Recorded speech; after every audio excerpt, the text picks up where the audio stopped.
Hi friends, मैं आकांक्षा शर्मा जी की with आकांक्षा में आपका स्वागत करती हूँ। Madhya Pradesh daily current affairs में आज हम 2 मार्च का करंट पढ़ने वाले हैं। बहुत ही शानदार आज के प्रश्न हैं और लास्ट में हम मध्य प्रदेश के स्पेशल हलवा प्रश्न करेंगे और लास्ट में एक आपके लिए क्वेश्चन भी रहेगा जिसका जवाब आपको मुझे कमेंट बॉक्स में देना है। कल का जो जवाब था कि भारत कब तक अंतरिक्ष में स्टेशन स्थापित कर लेगा, उसका आंसर 2035 से याद रखिएगा। तो चलिए स्टार्ट करते हैं हम आज का क्वेश्चन, आज का वीडियो। ये सीरीज़ का 61वां भाग है। 1 जनवरी 2024 से मैंने डेली करंट अफेयर्स स्टार्ट किए हैं। आप Madhya Pradesh daily current affairs की प्लेलिस्ट में जाकर पूरे फरवरी के वीडियोस देख सकते हैं। बहुत ही शानदार प्रश्न हैं, साथ में मैंने स्पेशल हलवा प्रश्न भी डाले हैं। इससे आपके बहुत सारे फैक्ट क्लियर हो जाएंगे। लास्ट में आपके लिए जो क्वेश्चन देती हूँ मैं, वो करंट अफेयर्स का रहता है, तो वो भी ज़रूर देखा कीजिए। पहला क्वेश्चन है, देश का पहला 5 ग्रीन लीफ रेटिंग रिसोर्ट कौन सा रिसोर्ट बना है जो कि मध्य प्रदेश में है।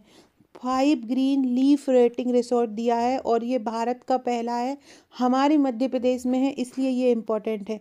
देश का पहला 5 ग्रीन लीफ रेटिंग रिसोर्ट कौन सा बना है, मड़ई, बावई, मैयर या गुलाबगंज।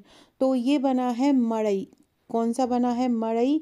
नर्मदापुरम संभाग में है ये मड़ई और ये देश का पहला 5 ग्रीन लीफ रेटिंग रिसोर्ट बना। रिसोर्ट जहाँ पर पर्यटक आते हैं, घूमते हैं, रुकते हैं, वो रिसोर्ट कहलाता है। इसके बारे में पढ़ लेते हैं। देश में आतिथ्य सुविधा जैसे रिसोर्ट, होम स्टे, धर्मशाला इत्यादि सुविधाओं के लिए स्वच्छता ग्रीन लीफ रेटिंग सिस्टम के अंतर्गत नर्मदापुरम जिले के सुप्रसिद्ध पर्यटन स्थल मड़ई में वाइसन रिसोर्ट को देश में प्रथम स्थान प्राप्त हुआ है।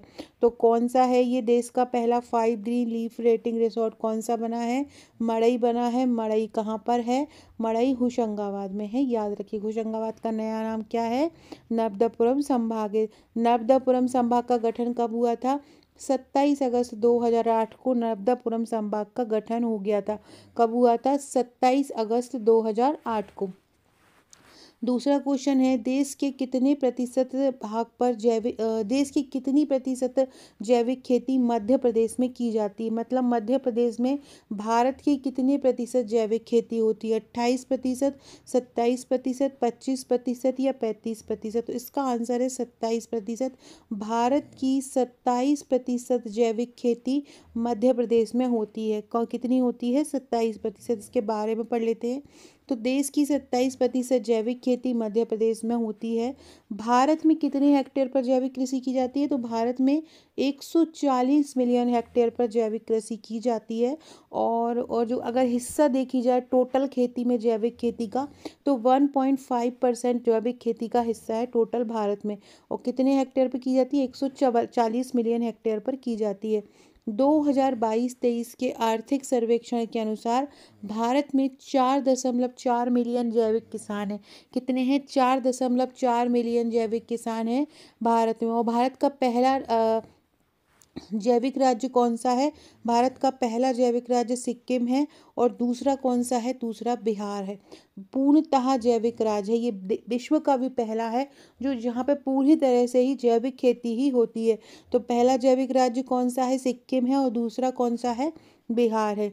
2021 के आंकड़ों के अनुसार अगर देखा जाए तो जैविक कृषि भूमि के मामले में भारत का स्थान 6वां है। जैविक कृषि भूमि के मामले में भारत का स्थान कौन सा है, 6वां है। लक्षद्वीप भारत का ऐसा केंद्र शासित प्रदेश है जो 100% जैविक है। मतलब राज्यों में पहला सिक्किम है और केंद्र शासित प्रदेशों में जो पूर्णतः जैविक बन गया है वो कौन सा है, लक्षद्वीप है। लक्षद्वीप की साक्षरता दर भी ज़्यादा है। मध्य प्रदेश में 25 लाख हेक्टेयर भूमि में उद्यानिकी उत्पाद लगाए जा रहे हैं। कितने प्रतिशत भूमि में लगाए जा रहे हैं उद्यानिकी उत्पाद, 25% भूमि में उद्यानिकी उत्पाद मध्य प्रदेश में लगाए जा रहे हैं।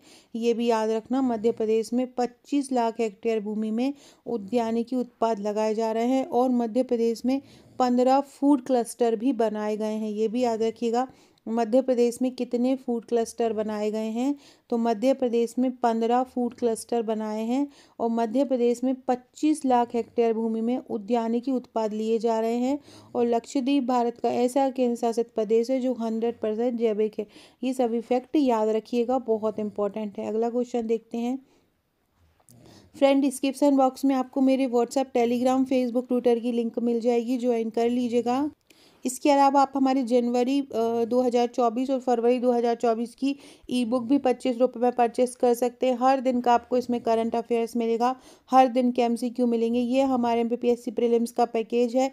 इसमें टोटल आपको 10 बुकलेट दी जाती है, यूनिट वाइज ये 10 बुकलेट हैं। बहुत ही ईजी लैंग्वेज में इनको कवर किया है, हस्तनिर्मित मानचित्र, फ्लो चार्ट, डायग्राम सहित।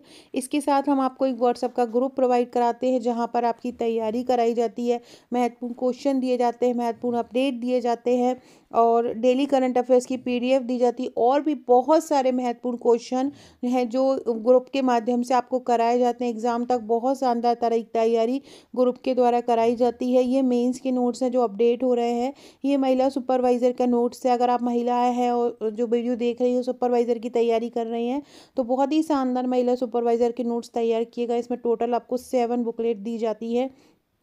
साथ में इसके साथ भी एक ग्रुप दिया जाता है जहां पर हम आपकी तैयारी करवाते हैं।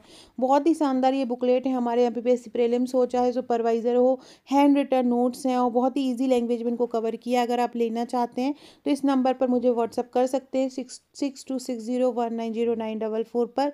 व्हाट्सअप करके आपको मुझे बोलना है कि आपको नोट्स लेना है या आपको करंट अफेयर्स की भी PDF लेना है तो आप करंट अफेयर्स की PDF भी परचेस कर सकते हैं। इसके अलावा डिस्क्रिप्शन बॉक्स में आपको मेरे व्हाट्सएप ग्रुप का लिंक भी मिल जाएगा, ज्वाइन कर लीजिएगा। 6260190944 ये मेरा व्हाट्सएप नंबर है। अगर आपने अभी तक मेरा व्हाट्सएप नंबर सेव नहीं किया है तो सेव कर लीजिएगा, हाय करा के मुझे सेव करवा दीजिएगा। अगला क्वेश्चन है, मध्य प्रदेश से किस संगीत अकादमी राष्ट्रपति पुरस्कार 2023 के लिए चुना गया? मध्य प्रदेश से किसे चुना गया है संगीत अकादमी राष्ट्रपति पुरस्कार के लिए? बुलबुल शर्मा, सौम्या शर्मा, कलापनी कोमकली या बुलबुल पंजारी? किसको संगीत अकादमी राष्ट्रपति पुरस्कार के लिए चुना गया है? तो ये है कलापनी कोमकली। कौन है कलापनी कोमकली? आपने कुमार गंधर्व का नाम सुना ही होगा और गंधर्व समारोह भी होता है देवास में, उन्हीं की ये पुत्री हैं। इनको संगीत अकादमी राष्ट्रपति पुरस्कार के लिए चुना गया है। इनकी माँ भी थी वसुंधरा कोमकली। ये इनको भी ये पुरस्कार मिला है, इनके पिता को भी मिला है और इनको भी ये पुरस्कार मिला है संगीत अकादमी राष्ट्रपति पुरस्कार। ये देवास की गायिका है, ये भी याद रखिएगा। और ये संगीतकार कुमार गंधर्व की पुत्री हैं। संगीत नाटक अकादमी की बात की जाए तो ये पूरे भारत की सबसे पहली अकादमी है और 1952 में इसकी स्थापना हुई थी।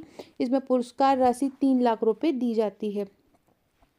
अगला है, मोदी जी ने प्रदेश में साइबर तहसील परियोजना का शुभारंभ किस दिन किया?